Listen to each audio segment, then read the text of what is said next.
HIV ပိုးကူးစက်မှုကိုကာကွယ်ပေးတဲ့ PrEP နဲ့ PEP ကဘာတွေလဲဘာတွေကွာလဲဆိုတာကိုဒီဗီဒီယိုလေးမှာရှင်းပြပေးသွားမှာဖြစ်ပါတယ်။ PrEP ဆိုတာက Pre-Exposure Prophylaxis လို့ခေါ်တယ်။သူကဘာမှမဖြစ်သေးခင်မှာကာကွယ်တဲ့အနေနဲ့သောက်တဲ့ဆေးဖြစ်ပါတယ်။ဘယ်လိုလူတွေတက်တောက်ရမှာလဲဆိုရင် HIV ပိုးမရှိတဲ့သူတွေဒါပေမဲ့ HIV ကူးစက်နိုင်ခြေများတဲ့သူတွေ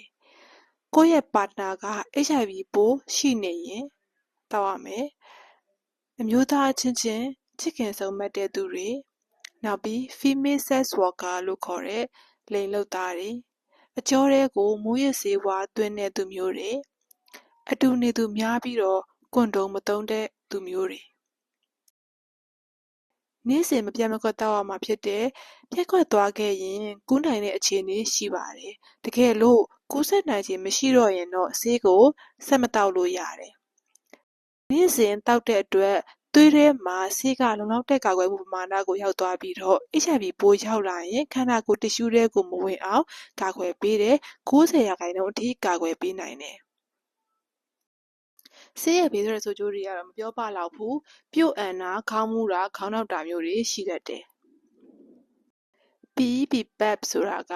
Post Exposure Prophylaxis လို့ခေါ်တယ်။သူကဖြစ်ပြီးမှအရေးပေါ်တောက်ရတာဖြစ်တယ်။ Emergency Medication လို့လည်းခေါ်တယ်။ဘယ်လိုလူမျိုးတွေတောက်ရမှာလဲဆိုရင် HIV ပိုးကူးစက်တဲ့အခြေအနေမျိုးကြုံခဲ့တာမျိုး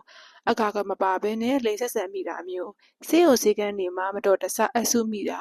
ဆာဂျရီလုပ်နေရင်းနဲ့ထိမိတာမျိုးမတော်တဆအဓမ္မပြုကျင့်ခံရတာမျိုး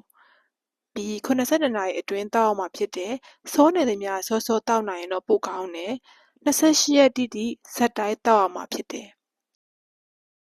ARV ဆေးနဲ့ပေါင်းစပ်ထားတာဖြစ်ပြီးဗိုင်းရပ်စ်ထဲကိုဝင်လာရင်မပွားနိုင်အောင်ကာကွယ်ထိန်းသိမ်းပေးတယ်။စောစောတောက်နိုင်ရင်တော့ကာကွယ်မှုကပိုပြီးတော့အားကောင်းတယ်။ဆေးရဲ့ဘေးထွက်ဆိုးကျိုးတွေကတော့မပြောပလောက်ဘူး။ပြို့အန်တာ၊ခေါင်းမူးတာ၊ဝမ်းပျက်တာ၊မောပန်းလွယ်တာမျိုးတွေတော့ဖြစ်တတ်ပါတယ်။